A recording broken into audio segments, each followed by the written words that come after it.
నమస్తే, welcome to our voice. Journalist Navata. Delhi assembly ఎన్నికల వేళ మాజీ ముఖ్యమంత్రి ఆమ్ ఆద్మీ పార్టీ జాతీయ కన్వీనర్ అరవింద్ కేజ్రీవాల్ కు కేంద్రం షాక్ ఇచ్చింది. ఢిల్లీ మద్యం కుంభకోణానికి సంబంధించిన మనీ లాండరింగ్ కేసులో ఆయన్ని విచారించేందుకు ఎన్ఫోర్స్మెంట్ డైరెక్టరేట్ కి అనుమతి ఇచ్చింది. ఈ మేరకు కేంద్ర హోంమంత్రిత్వ శాఖ అనుమతులు మంజూరు చేసింది. కాగా ప్రజాప్రతినిధుల్ని విచారించాలంటే ఈడీ ముందుగా అనుమతి తీసుకోవాలని సుప్రీంకోర్టు గత ఏడాది నవంబర్లో ఆదేశించిన విషయం మనందరికీ తెలిసిందే. ఈ క్రమంలోనే కేజ్రీవాల్ ని విచారించేందుకు ఈడీ గత నెల లెఫ్టినెంట్ గవర్నర్ వీకే సక్సేనాను అనుమతి కోరింది. అయితే ఈడీ అభ్యర్థులకు ఎల్జీ ఆమోదం తెలిపారు. దీంతో ఈ విషయాన్ని ఈడీ అధికారులు కేంద్ర హోంశాఖ దృష్టికి తీసుకెళ్లగా కేజ్రీని విచారించేందుకు గ్రీన్ సిగ్నల్ ఇచ్చింది కేంద్రం. ఇక కేజ్రీవాల్ తో పాటు ఇదే కేసులో ఆరోపణలు ఎదుర్కొంటున్న ఆప్ సీనియర్ నేత ఢిల్లీ మాజీ ఉప ముఖ్యమంత్రి మనోజ్ సిసోడియాను కూడా విచారించేందుకు కేంద్ర హోంశాఖ అనుమతి ఇచ్చింది. ఢిల్లీ మద్యం పాలసీ కేసులో గత ఏడాది మార్చి 21న ఎన్ఫోర్స్మెంట్ డైరెక్టరేట్ ఈడీ కేజ్రీవాల్ ని అరెస్ట్ చేసిన విషయం అందరికీ తెలిసిందే. ఇక లోక్సభ ఎన్నికల ప్రచారం కోసం మే 10 నుంచి జూన్ 1 వరకు ఆయనకు తాత్కాలిక బెయిల్ మంజూరైంది. జూన్ 2న ఆయన మళ్లీ జైల్లో లొంగిపోగా జూన్ 20న ట్రయల్ కోర్టులో బెయిల్ దక్కింది. బెయిల్ ని ఈడీ సవాల్ చేయడంతో జూన్ 25న హైకోర్టు బెయిల్ ఉత్తర్వులపై స్టే ఇచ్చింది. జూన్ 26న ఇదే కేసులో కేజ్రీవాల్ సిబిఐ అరెస్ట్ చేసింది. జూలై 12న ఈడీ కేసులో సుప్రీంకోర్టు బెయిల్ మంజూరు చేసినప్పటికీ సిబిఐ ఇప్పటికే అరెస్ట్ చేయడం వల్ల ఆయన జైల్లోనే ఉండాల్సి వచ్చింది. ఇక సెప్టెంబర్ 13న సిబిఐ కేసులోనూ కేజ్రీకి సుప్రీంకోర్టు బెయిల్ మంజూరు చేసింది. బెయిల్ దక్కడంతో 6 నెలల పాటు జైలు జీవితం గడిపిన ఆయన చివరికి సెప్టెంబర్ 14వ తేదీన తీహార్ జైలు నుంచి విడుదలయ్యారు. ఈ కేసులోనే మరోసారి ఈడీ కేజ్రీవాల్ ని విచారించేందుకు సిద్ధమవుతుంది.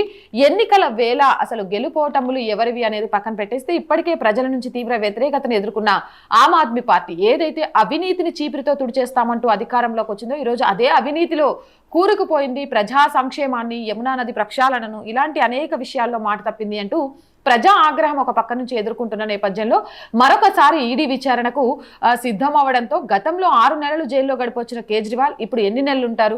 మనోజ్ సిసోడియా ఈసారి పూర్తిగా చిక్కుకుంటారా? ఏం జరుగుతుందనే వాదనలు వస్తున్నాయి. ఇదే కనుక జరిగితే తీగలాగితే ఇప్పటికే డొంక చాలా కదిలింది. ఈ లిక్కర్ స్కామ్ కి సంబంధించి చాలా పెద్ద ఎత్తున వేల కోట్ల కుంభకోణం జరిగినట్టుగా కూడా తెలుస్తోంది. దీనికి మన తెలంగాణ, ఆంధ్రప్రదేశ్ నేతలు కూడా సహాయ సహకారాలు ఉన్నట్టుగా కూడా తెలుస్తోంది. కవిత బెయిల్ విషయంలో కాంగ్రెస్ కి సంబంధించిన ఒక నేత లాయర్ గా ఎలా సహకరించారు అనేది కూడా తెలుసు. మరి సిసోడియా కేజ్రీవాల్ విచారణలో మరొకసారి కవిత వెళ్లాల్సి వస్తుందా?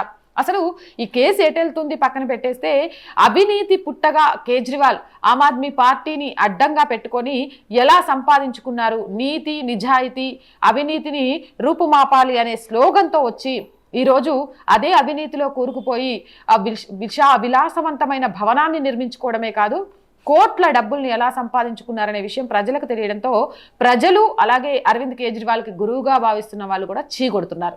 మరి అరవింద్ కేజ్రీవాల్ పై మీ అభిప్రాయం ఏంటి? కామెంట్ సెక్షన్ లో పెట్టేయండి. మోర్ వీడియోస్ కోసం ఛానల్ వెంటనే సబ్స్క్రైబ్ చేయండి. నచ్చితే లైక్ చేయండి, షేర్ చేయండి, సపోర్ట్ చేయండి. ఆర్థికంగా ఆర్ వాయిస్ కి చేయుతగా నిలవండి. మీరు చేసే చిన్న సపోర్ట్ కూడా ఈ ఛానల్ని ముందుకు తీసుకెళ్ళాలి అనే మా కళకు సహకారం అందించిన వాళ్ళుగా అవుతారు.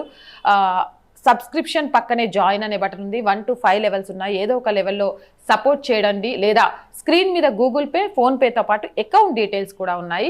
మీకు తోచిన సహాయం చేయడం ద్వారా ఈ ఛానల్ని నిలబెట్టాలి అనే మా కళకు సహాయ సహకారాలు అందించిన వాళ్ళు అవుతారు. అండ్ వ్యాపార ప్రకటనల కోసం 8328500576 నెంబర్ని సంప్రదించండి. అలాగే సమస్య ఏదైనా, ప్రజా సమస్య ఏదైనా మీ గొంతుకను మా గొంతుకగా వినిపిస్తాం. ప్రజా సమస్యలని 8328500576 నెంబర్కి వాట్సాప్ ద్వారా తెలియజేయండి. జై హింద్, జై భారత్.